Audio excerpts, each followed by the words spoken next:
शहर से 100 किलोमीटर दूर बसा चकिया नाम का एक गांव, जो करीब 25 साल पहले तक अपनी बेमिसाल कलाकृतियों के लिए दूर दूर तक मशहूर था, आज सन्नाटे, खौफ और अंधेरे में डूबा हुआ था। और इस सब का कारण थी एक डायन, जिसके आतंक ने पूरे गांव को शमशान जैसा खामोश कर रखा था। हालांकि एक समय पे उस डायन को एक बहुत बड़े तांत्रिक ने अपनी तंत्र विद्या से एक पुराने बूढ़े बरगद के पेड़ से बांध दिया था, लेकिन उसका खौफ चकिया गांव के लोगों के मन से आज तक नहीं निकल पाया था। आज भी चकिया गांव 9 बजे के बाद शमशान जैसी खामोशी में तब्दील हो जाता था। एक इंसान भी घर के बाहर कदम नहीं रखता था, और उस बरगद के पेड़ के आसपास से तो कोई दिन में भी नहीं भटकता था। कुछ लोगों को ये कहानी लगती है, तो कुछ लोगों को सच। दिसंबर की सर्द रात थी। चारों तरफ घना कोहरा छाया हुआ था और चकिया गांव में हर तरफ सन्नाटा पसरा हुआ था। ऐसा लग रहा था मानो गांव में कोई रहता ही न हो। एक बुरे साए की तरह कोहरा पूरे गांव को अपने आगोश में लेने के लिए धीमे धीमे बढ़ रहा था। लेकिन इस सब से बेफिक्र शंभू नशे में धुत एक कोने में पड़ा हुआ था, मगर डायन का खौफ उसे भी था।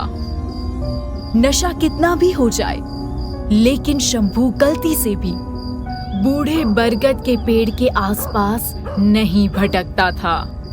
वो अपने में ही मदमस्त एक गाना गुनगुना रहा था। गहरे सन्नाटे में उसकी धीमी सी आवाज भी जैसे पूरे आसमान में गूंज रही थी। तभी उस सन्नाटे को चीरते हुए एक साइकिल की घंटी सुनाई दी। ये सुन शंभू खुद में ही बड़बड़ाते हुए बोला, अब इतनी रात में मेरे अलावा किसकी हिम्मत हो गई घर से निकलने की। फिर कुछ सोचते हुए वो बोला, लगता है कोई राहगीर होगा जो रास्ता भटक गया होगा, नहीं तो गांव का आदमी क्यों अपनी जान जोखिम में डालेगा। शंभू ने एक नजर दूर सड़क की तरफ देखा तो कोहरे के कारण उसे कोई दिखाई नहीं दिया, लेकिन साइकिल की घंटी की आवाज रह रहकर उसे सुनाई दे रही थी। उसने जोर से आवाज लगाते हुए कहा, ओ भाई रुक जाओ, ओ भाई। मगर वो साइकिल वाला अपनी धुन में मगन चला जा रहा था। उसने हाथ में टॉर्च पकड़ी हुई थी, जिसकी रोशनी में वो धीमे धीमे आगे बढ़ रहा था।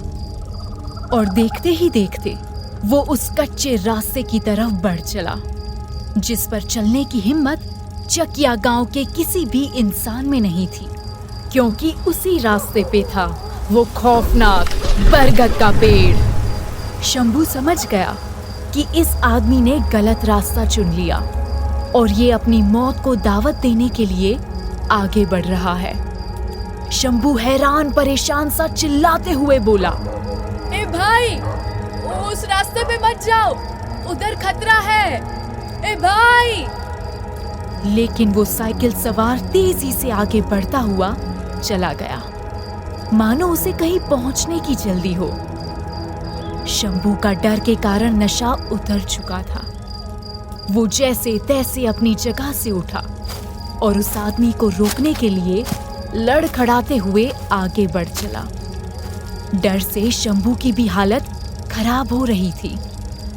इधर जैसे ही वो राहगीर उस कच्चे रास्ते पे कुछ आगे बढ़ा, उसे एहसास हुआ कि कोई अचानक से उसकी साइकिल के सामने से गुजर गया, किसी हवा के झोंके की तरह।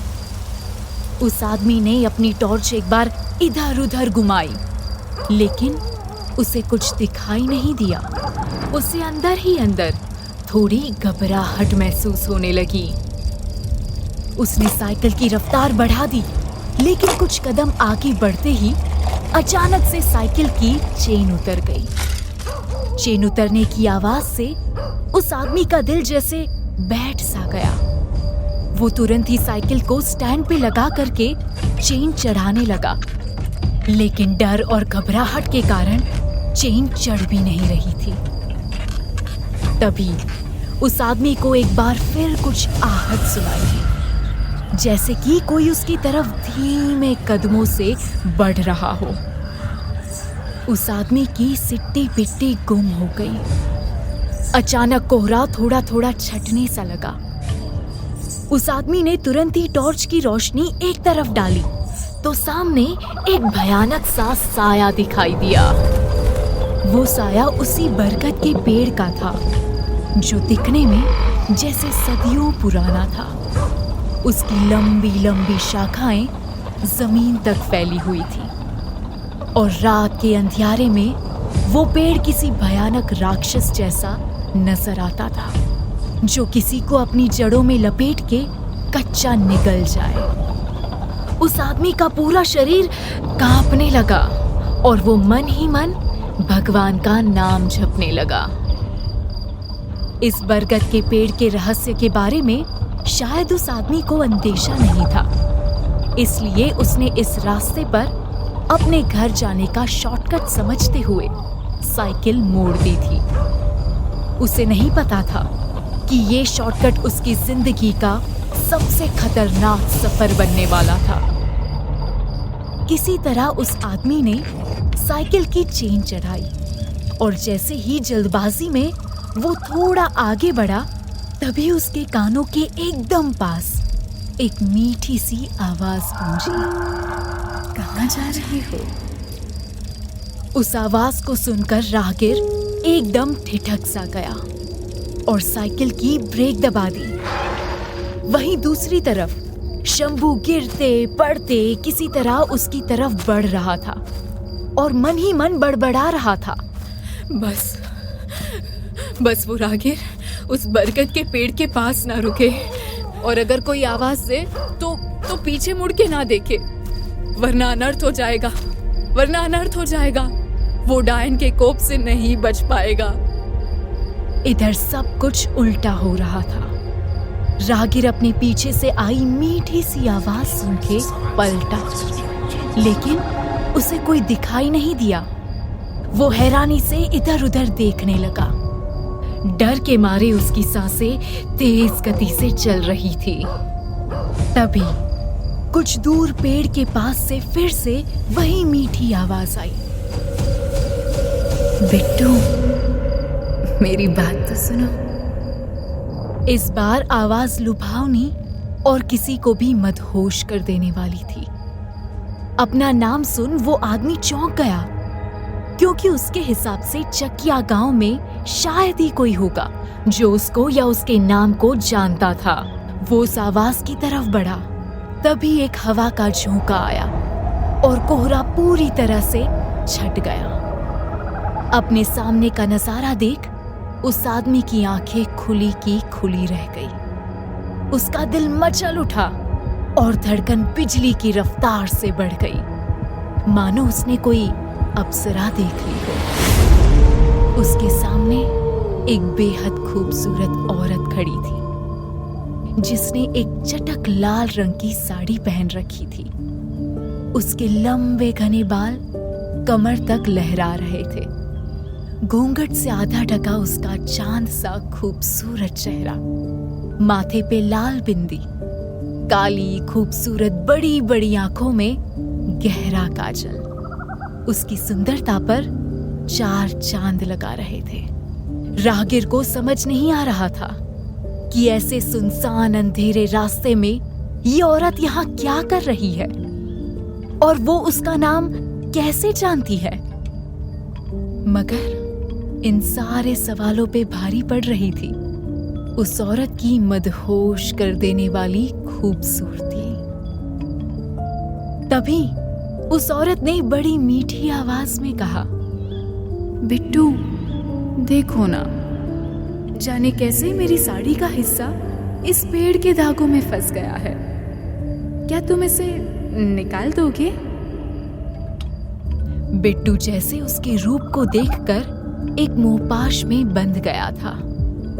अब सिर्फ उसे उस औरत की साड़ी में ढकी खूबसूरती दिख रही थी, और दिख रही थी उसकी झील से भी गहरी आंखें, जिनमें डूब जाने को किसी का भी दिल कर जाए। बिट्टू किसी मदहोश आशिक की तरह उसकी मदद के लिए आगे बढ़ चला। वो उस औरत के काफी करीब आ गया और धीमे से उसकी साड़ी को उन धागों से छुड़ाने लगा। एक बेहद खूबसूरत औरत के इतने करीब होने के कारण बिट्टू की धड़कन तेज हो रखी थी। साड़ी छुड़ाते हुए ही उस औरत का पैर हल्का लड़खड़ा गया। वो औरत गिरने को हुई कि तब भी बिट्टू ने मौके का फायदा उठाते हुए उसे अपनी बाहों में संभाल लिया। उस औरत का चेहरा अभी भी पल्लू से ढका हुआ था, लेकिन बिट्टू के हाथ उसकी कमर को स्पर्श कर रहे थे। उसकी धड़कन और तेज हो चुकी थी। तुरंत ही बिट्टू ने उसकी साड़ी को धागों से आजाद कर दिया, लेकिन वो खुद उस औरत के हुस्न के जाल में गिरफ्त हो चुका था। वो औरत बिट्टू के एकदम करीब आते हुए बड़ी मदहोश कर देने वाली आवाज में बोली, इस बंधन से आजाद करने के लिए बहुत बहुत शुक्रिया बिट्टू। उसकी खूबसूरती देख के बिट्टू की नीयत में खोट आ चुकी थी। अंधेरे का फायदा उठाते हुए उसने एक झटके में उस औरत को एक बार फिर अपनी बाहों में जकड़ लिया। वो औरत हल्के से मुस्कुराते हुए बिट्टू के कानों के पास बोली, बड़े शैतान हो तुम तो। बिट्टू भी गहरी सांसें भरते हुए बोला, अपना पल्लू हटाओ, मुझे तुम्हारे इस चांद से चेहरे को देखना है। वो औरत बड़ी लुभावनी आवाज में बोली, मेरी साड़ी को तो तुमने पेड़ से आजाद करा ही दिया है, अब खुद ही मेरा पल्लू हटाकर मेरे चेहरे को भी आजाद कर दो। बिट्टू के मन से हर तरह के सवाल गायब हो चुके थे। वो चेहरे से पल्लू हटाने के लिए उस औरत के करीब बढ़ा, लेकिन जैसे ही उसने पल्लू हटाया, उस औरत का चेहरा देख के उसके होश उड़ गए। उस औरत का चेहरा आधा जला हुआ था, जो बहुत ही खौफनाक लग रहा था। उस आदमी का पूरा शरीर थर थर कांपने लगा। वो एकदम से उस औरत के मोहपाश से बाहर आ गया, लेकिन अब बहुत देर हो चुकी थी। जाने अनजाने में क्या बिट्टू ने 25 साल से तंत्र मंत्र की सिद्धि से बंधी डायन को आजाद कर दिया था? उस औरत ने रहस्यमयी नजरों से बिट्टू की तरफ देखा, फिर वो जोर जोर से हंसने लगी। उसकी हंसी बहुत ही खौफनाक थी। इधर शंभू, जो उस राहगीर को सतर्क करने के लिए उसकी तरफ बढ़ रहा था, एक दिल दहला देने वाली हंसी सुन के वो अपनी जगह पे रुक गया। उसकी नजर पहले दूर खड़े उस राहगीर पे गई और फिर लाल साड़ी वाली औरत पे, जिसे देख शंभू की कांपती हुई जुबान से बस एक बात निकली, डायन, डायन आजाद हो गई, डायन आजाद हो गई। इधर बिट्टू कुछ समझ पाता इससे पहले ही उस डायन ने अपने लंबे नुकीले नाखूनों से उसकी दोनों आंखें बाहर निकाल ली और उसकी गर्दन पर अपने नुकीले नाखूनों से एक जोरदार हमला किया। पूरा चकिया गांव बिट्टू की दर्दनाक चीख से गूंज उठा और उसके गले से खून किसी फव्वारे की तरह निकलने लगा। अगले ही पल बिट्टू बेजान सा जमीन पर गिर पड़ा। ये सब देख शंभू की जान हलक में अटक गई और वो वहीं बेहोश होकर गिर पड़ा। एक दिल दहला देने वाली हंसी के साथ वो डायन कोहरे में ही ओझल हो गई। चकिया गांव पर 25 सालों से इसी डायन का खौफ फैला हुआ था। लेकिन कौन थी ये डायन और उसने इसी गांव को क्यों चुना था? इन सवालों का जवाब अभी किसी के पास नहीं था। अगली सुबह बरगद के पास बिट्टू की लाश मिलने पर पूरे गांव में हड़कंप मच गया और ये खौफ का मंजर और खौफनाक तब बन गया जब गांव वालों की नजर बरगद के पास टूटे हुए लाल धागों पर पड़ी। ये देख पूरा चकिया गांव सिहर उठा। शंभू, जिसने सब अपनी आंखों से देखा हुआ था, वो अब पूरी तरह से सदमे में था और अपने आप में ही बड़बड़ाई जा रहा था। वही नैन नक्श, वैसे ही लंबे लंबे बाल और वही लाल साड़ी। 25 सालों में कुछ नहीं बदला। वो डायन अब आजाद हो गई है। वो डायन अब वो किसी को नहीं छोड़ेगी। अब वो किसी को नहीं छोड़ेगी। पूरा चकिया गांव शंभू की इस दिल दहला देने वाली बात को सुनकर सहम गया। अगले कुछ दिनों में उस डायन ने चकिया गांव के कुछ और लोगों को अपना शिकार बनाया। डायन का खौफ एक बार फिर सबको अंदर तक दहला गया। लेकिन क्या सच में ये किसी डायन का काम था या इन खौफनाक हत्याओं के पीछे छिपी थी कोई गहरी साजिश? इसी गुत्थी को सुलझाने गांव से कई कोस दूर एक इंसान चकिया गांव के लिए निकल चुका था। भरी दोपहर में एक बस बलिया के बस अड्डे पे रुकी और उसमें से एक करीब 6 फीट लंबा आदमी बाहर निकला। उसने एक कसी हुई शर्ट पहन रखी थी और आंखों पे काला चश्मा लगा रखा था। उसका नाम अभिमन्यु था और वो करीब 28 साल का एक युवा पुलिस ऑफिसर था, जिसका ईमानदार रवैया उसे एक जगह टिकने नहीं देता था। अपने काम को लेकर समझौता न करने की आदत उसे अक्सर ट्रांसफर की ओर लेकर जाती थी। लेकिन फिर भी अभिमन्यु एकदम निडर होकर किसी भी पावरफुल ठेकेदार या नेता से भिड़ने की कुवत रखता था और गलत इंसान को सलाखों के पीछे लेकर जाता था। मगर इस बार का ट्रांसफर कुछ अलग था। इस बार उसका सामना किसी पावरफुल नेता या ठेकेदार से नहीं, बल्कि एक खूंखार डायन से होने वाला था। अभिमन्यु को चकिया गांव में हो रही हत्याओं के रहस्य को सुलझाने के लिए भेजा गया था। लेकिन क्या ये इतना आसान होने वाला था? क्या अभिमन्यु चकिया गांव को एक डायन के कहर से बचा पाएगा? क्या चकिया गांव में हो रही हत्याओं का राज सामने आ पाएगा? क्या है ये बूढ़े बरगद के पेड़ का राज? क्या सच में ये किसी डायन का आतंक है या फिर है कोई गहरी साजिश? इन सभी सवालों के जवाब जानने के लिए सुनिए अगला एपिसोड सिर्फ और सिर्फ प्रतिलिपि FM पर।